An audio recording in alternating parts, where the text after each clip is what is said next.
जय श्री हरि। प्यारे भक्तों, आज आप सभी श्रवण करें कार्तिक महात्म कथा अध्याय 19। राजा पृथु ने पूछा, हे देव ऋषि, अब आप कहिए कि भगवान विष्णु ने वहां जाकर क्या किया तथा जलांधर की स्त्री का पतिव्रत कैसे भ्रष्ट हुआ। श्री नारद जी ने कहा, जलांधर के नगर में जाकर भगवान विष्णु ने उसकी पतिव्रता स्त्री वृंदा का पतिव्रत भंग करने का विचार किया। वह उसके नगर में एक उद्यान में जाकर ठहर गए और रात में उसे स्वप्न दिया। वह उनकी माया और अद्भुत कार्य पद्धति थी और उनकी माया द्वारा जलांधर की स्त्री पतिव्रता वृंदा ने रात में यह सपना देखा कि उसका पति नग्न होकर सिर पर तेल लगाए महिष पर चढ़ा है। वह काले रंग के फूलों की माला पहने हुए है तथा उसके चारों ओर हिंसक जीव है।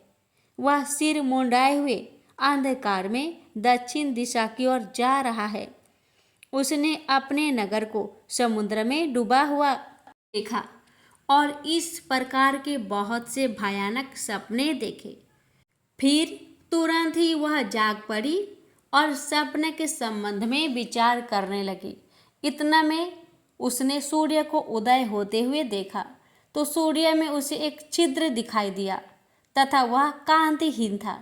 इसे उसने अनिष्ठा जाना और भयभीत होकर रोने लगी।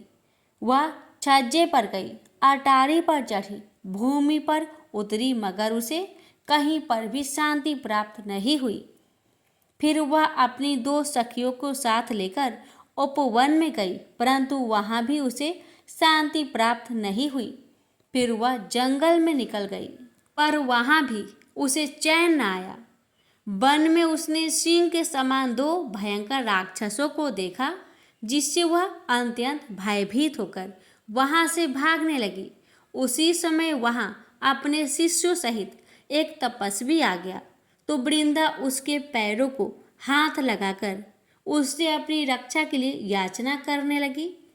मुनि ने अपनी एक ही हुक्कार से उन दोनों राक्षसों को वहां से भगा दिया।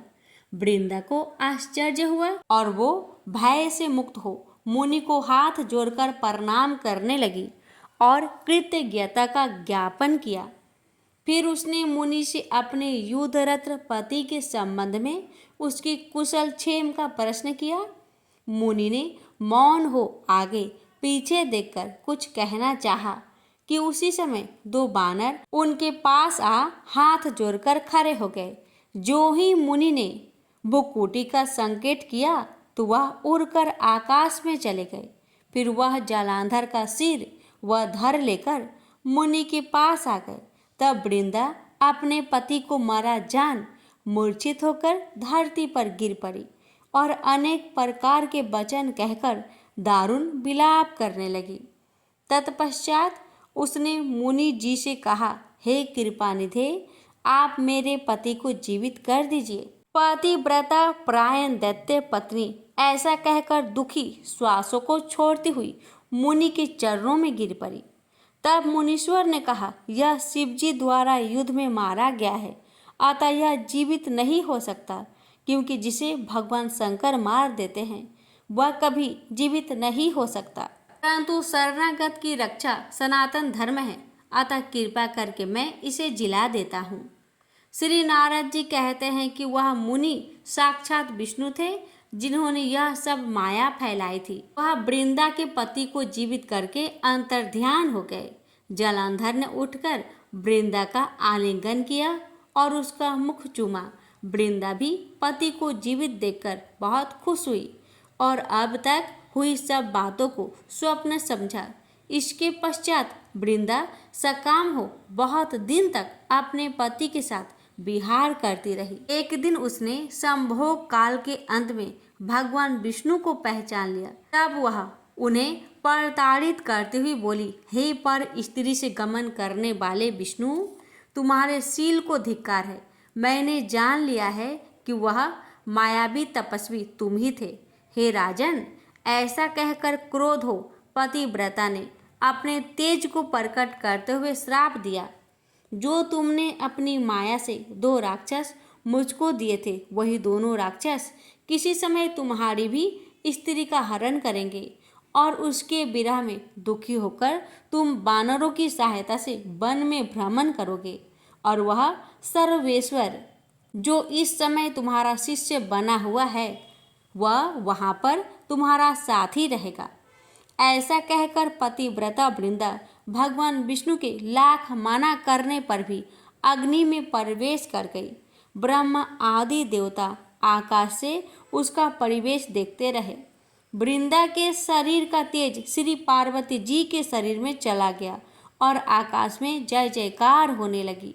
पतिव्रत धर्म के प्रभाव से वृंदा ने मुक्ति प्राप्त की। प्रेम से बोलिए हर हर महादेव।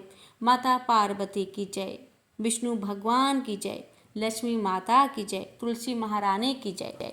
काशी क्षेत्र का महात्म्य, इसे पढ़ने सुनने से सबका कल्याण होता है, सभी मनोकामना शीघ्र ही पूर्ण हो जाती है।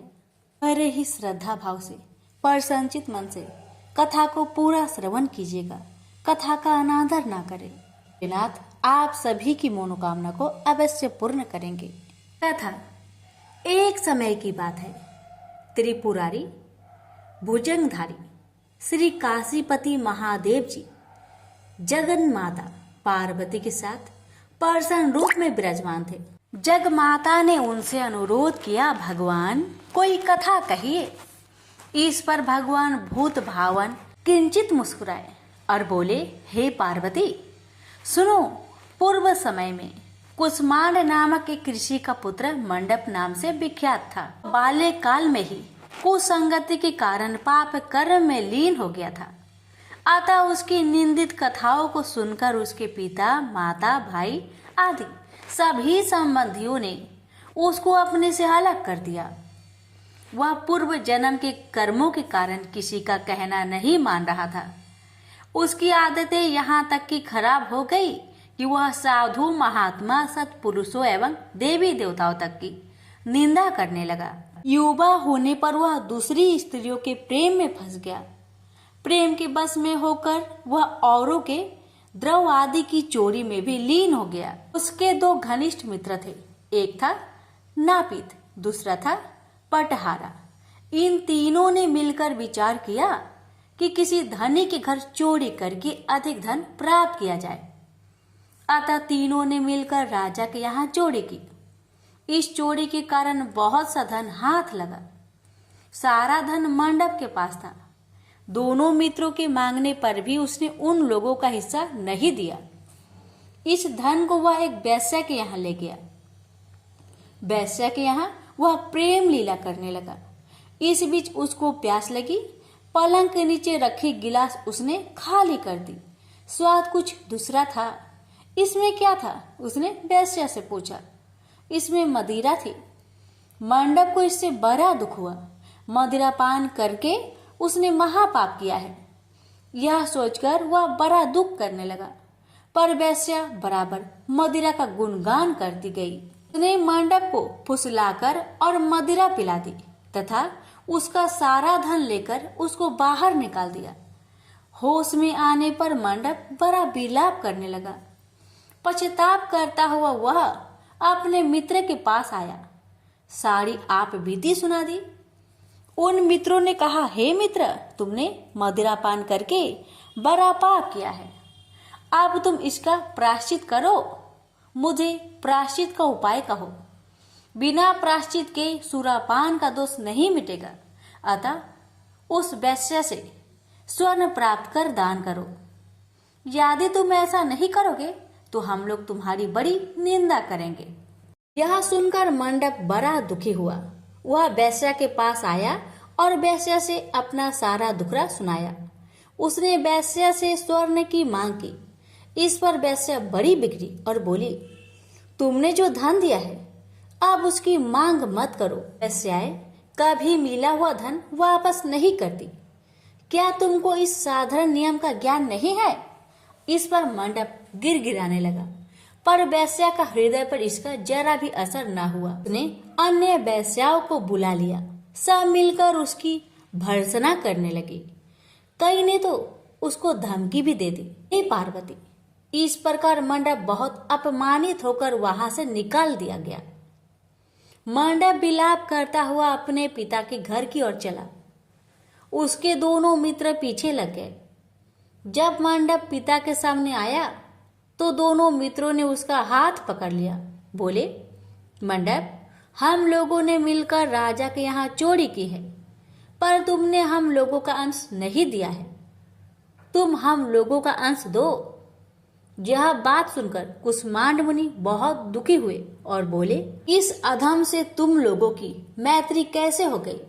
मंडप के मित्रों ने कहा, हे मुने, इसे भाभी ही समझिए, पर न्याय की बात तो यह है कि आपका पुत्र हमारा अंश नहीं दे रहा है। यह सारा धन लेकर एक वैश्या के यहाँ चला गया। उसने सारा धन ले लिया। वह वैश्या वाद विवाद में बड़ी चतुर है। वह धन वापस नहीं करेगी। अतः आप हमारा धन दिलवाइए, अन्यथा हम राज दरबार में गुहार करेंगे। इस पर कुष्मांड मुनि ने अपने पुत्र का हाथ पकड़ लिया। मुनि ने कहा, चलो मैं स्वयं राजा के पास चलता हूँ। न्याय प्रिय और धर्मात्मा राजा के दंड से पाप का नाश हो जाता है। पाप का प्रायश्चित न करने पर नरक यातना भोगनी पड़ती है। इस पर मंडप के मित्रों ने कहा, हे मुने, आप अपने पुत्र को हमारे हवाले कर दे। राज दरबार में आपका जाना ठीक नहीं है। हम लोग इससे निपट लेंगे। इस पर मुनि श्रेष्ठ ने कहा, हे अधम पुत्र, तुम इन लोगों के साथ जाकर राजदंड भोगकर प्रायश्चित करो। तुमने जो किया है बहुत बुरा किया है। आज से तुम मेरे पुत्र नहीं हो और मैं भी तुम्हारा कोई नहीं।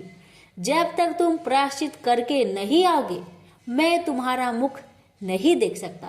मंडप के मित्र मंडप को अपने साथ ले गए। दूर एक घने जंगल में ले जाकर पहले तो उसकी खूब भर्त्सना की, फिर बाद में उसको पीटना शुरू किया। बेहद पीटने के कारण मंडप बेहोश होकर गिर पड़ा। उसके मित्रों ने समझा कि वह मर गया, अतः उसको मरा हुआ जानकर उसके मित्रगण उसे वहीं छोड़कर चले गए। कुछ देर बाद मंडप को चेत आया तो वह विलाप करता हुआ एक और को चल पड़ा। उसके दोनों मित्र एक मंदिर में रात भर भूखे प्यासे टिके रहे और प्रायश्चित करते रहे। प्रथा वे दोनों उसे देखने के लिए गए कि उसके शरीर की अब क्या गति है। वहां मंडप को न पा उन दोनों को बड़ा आश्चर्य हुआ। फिर तो वे समझ गए कि मंडप मरा नहीं है, वह जीवित है और कहीं चला गया है। उस दिन शिव महात्म्य को जानने वाले लोग पंचकोशात्मक लिंग की प्रदक्षिणा कर रहे थे। मंडप भी उन लोगों के साथ हो गया। यात्रीगण कद्रमेश्वर के समीप रहे। मंडप ने भी वहां रहकर सारी रात जागरण किया। सब यात्रियों ने उसको साधु मान लिया और वह इस बात को भी मान गए कि वह परम शिव कुष्मांड का पुत्र मंडप है। मंडप शिवव्रतधारी परम शिव साधु के रूप में मान लिया गया। मंडप ने शंकर प्रतिमा के समक्ष नृत्य और भजन प्रारंभ कर दिया। सज्जनों ने उसकी भक्ति देखकर उसका बड़ा आदर किया। मंडप भी सत्संग से परम भक्ति भाव वाला हो गया। अब उसको ज्ञान हो गया कि शिव भक्ति के प्रताप से ही उसका इतना आदर हो रहा है। वह सबका प्रिय हो गया। साथ ही भोजन, धन्य धान्य, श्रद्धा भी मिल रही है। मंडप चंडिका देवी के मंदिर में आया। वहां काशी के धार्मिक सज्जनों द्वारा भीम चंडी की पूजा हो रही थी। मंडप का वहां बड़ा आदर किया गया। रात्रि में मंडप ने क्षेत्र महात्म्य कहा और सुना। इसके बाद शिव भक्तों और विष्णु भक्तों ने मिलकर कीर्तन किया। मंडप ने इस नित्य कीर्तन में प्रमुख भाग लिया। इससे प्रसन्न हो सबने मंडप की भूरी भूरी प्रशंसा की। इस प्रकार मंडप का मन शिव में लग गया। हे पार्वती, इस प्रकार मंडप मेरे क्षेत्र की प्रदक्षिणा करने लगा। ब्रह्म हत्या, सुरापान और चौड़े कर्म आदि पापों से छुटकारा पाने के लिए मेरी स्तुति करने लगा। इस प्रकार की आराधना से वह सारे पापों से मुक्त हो गया। देहली विनायक में आकर मंडप जीवा की लोलुपता से मुक्त होकर केवल शिव शिव का उच्चारण करने लगा। उसकी साधना और भक्ति भाव को देखकर सर्वत्र उसका बड़ा आदर और मान सम्मान होने लगा। हे पार्वती, मंडप ने अन्न जल सब त्याग दिया और बार बार बिलाप कर कहने लगा कि ब्राह्मण शरीरधारी होकर भी मैंने स्वर्ण की चोरी की, साध्वी माता को ठगा, वेश्यागमन, सूरापान किया, ब्राह्मण शब्द का हनन किया। पश्चाताप से मंडप बेहाल हो गया। हे देवी, मंडप के मन में यह विचार आया कि मेरे क्षेत्र की प्रदक्षिणा करने से वह सारे पापों से मुक्त हो जाएगा। अतः वह काशी काशी शिव शंकर शिव शिव की रट लगाकर अपने पापों का प्रायश्चित करता हुआ मेरे क्षेत्र की परिक्रमा करने लगा। रामेश्वर लिंग में आकर उसने स्नान पूजन किया, सोमनाथ का पूजन किया, सीता और लक्ष्मण के साथ श्री राम जी का पूजन किया। पूजन और भक्ति भाव देखकर सर्वत्र उसकी प्रशंसा हुई। मंडप ने अन्न जल त्याग दिया था। तदनंतर वृषभ ध्वज में आकर स्नान देव पूजन किया। प्रातः काल वरुणा संगम में स्नान किया। मुझे पूछता हुआ वह मेरे मंदिर आया। उसने आकर बड़ा दान पुण्य किया। संतोष मंडप ने साष्टांग प्रणाम किया। वह अनेक महात्मा उपस्थित थे। हे पार्वती, मंडप सबके आगे हाथ जोड़कर खड़ा हो गया और पूछने लगा, हे महात्माओं, मैंने बड़े बड़े पाप किए हैं। आप लोग कृपया यह बतलाइए कि इन पापों से मेरा छुटकारा किस प्रकार होगा। सभी महात्माओं ने कहा, हे मंडप, तुम शिव शक्ति केशव के भक्त हो गए हो। पंचक्रोशमात्मक लिंग प्रदक्षिणा से और शिव कीर्तन से तुम्हारे सारे पाप नष्ट हो गए हैं। इस प्रकार सुन मंडप ने कहा, हे सदस्य गणों, पिताजी ने तो मुझको घर से निकाल दिया है। अब मैं अपने घर कैसे जाऊं और हे मुनि श्रेष्ठों, पिता को कैसे अपना मुख दिखलाऊं। इस पर सबने कहा, अब तुम्हारे सारे पापों का प्रायश्चित हो गया है, तुम सहर्ष घर जा सकते हो। हे पार्वती, इस प्रकार मंडप अपने पिता के घर के सामने आया और शिव शिव शंभो शंभो महादेव महादेव का उच्चारण करने लगा। स्वर सुनकर कुष्मांड मुनि ने अपनी पत्नी से कहा, हे प्रिय, देखो तो कौन द्वार पर शिव का उच्चारण करता हुआ हमें परम सुख दे रहा है। शिव नाम की अमृत वर्षा कौन कर रहा है। मुनि पत्नी ने द्वार पर अपने पुत्र को देखा। हे पुत्र, तुम्हारा आना कैसे हुआ। मंडप ने कहा, हे माता, आपको और पिताजी को महात्मागण बुला रहे हैं। यह सुनकर मंडप की माता अपने पति के पास आई और उनसे सारा वृत्तांत कहा। हे पूज्यवर, आपका पुत्र शिव का नाम रट्टा हुआ द्वार पर उपस्थित है। उसका कहना है कि प्रायश्चित करके वह पवित्र हो गया है। सदस्यगण आपको बुला रहे हैं, वे प्रायश्चित का प्रमाण देंगे। कुष्मांड मुनि दरवाजे पर आए। उन्होंने रुद्राक्षधारी शिव भक्त मंडप को देखा। तुम क्यों आए हो। थोड़े से प्रायश्चित से बड़े पाप का नाश नहीं होता है। मंडप ने कहा, हे पिताजी, इसमें कोई संदेह नहीं है कि मैंने बड़े पाप किए हैं। इतना होने पर भी महात्मागण आपको बुला रहे हैं। मुनि अपनी पत्नी के साथ महात्माओं के पास आए। महात्माओं ने एक स्वर से कहा, हे मुनिवर, आपका पुत्र समस्त पापों से मुक्त हो गया है। कुष्मांड ऋषि ने पूछा, हे मुनि श्रेष्ठों, किस आधार पर आपकी दृष्टि में मेरा पुत्र पाप मुक्त हो गया है। इसने तो बड़े बड़े पाप किए हैं। महात्माओं ने कहा, हे मुनि, इस मुक्ति मंडप के स्वामी श्री भगवान विष्णु है, वही इसका उत्तर देंगे। महात्माओं ने विष्णु भगवान की स्तुति की। इस पर आकाशवाणी हुई, हे स्तुति करने वाले महात्माओं, यह महापापी मंडप जो कुष्मांड मुनि का पुत्र है, अब अपने पापों से मुक्त हो शुद्ध हो गया है। यह साधु संतों के साथ शिव शंकर के क्षेत्र की परिक्रमा कर चुका है। अब कुष्मांड मुनि इसे ग्रहण कर सकते हैं। इस प्रकार हे पार्वती, मंडप को कुष्मांड मुनि आदर पूर्वक अपने घर ले गए। इस कथा को सुनकर माता पार्वती परम प्रसन्न हुई। बोली, प्रभु, आपने यह महत्वपूर्ण कथा कही, इससे कलयुग में प्राणियों का बड़ा भला होगा। कृपा कर इस पर कुछ और प्रकाश डाले। इस पर शिवजी बोले, हे पार्वती, अब तुम भैरव जी की कथा सुनो। इस पर भैरव जी प्रकट हुए और बोले, त्रेता युग में समदर्शी सांडलिय नाम का एक ब्राह्मण था। वह महापंडित था। उसकी पुत्री का नाम विशालाक्षी था। वह अति सुंदरी थी। बाल्यकाल में ही उसके पिता ने उसका विवाह कर दिया। विवाह के बाद भी वह अपने पिता के घर पर रहती थी। वह युवा हो गई। युवा अवस्था होने पर भी उसका पति न आया, अतः सांडिल्य ब्राह्मण की कन्या पाप रहता हो गई।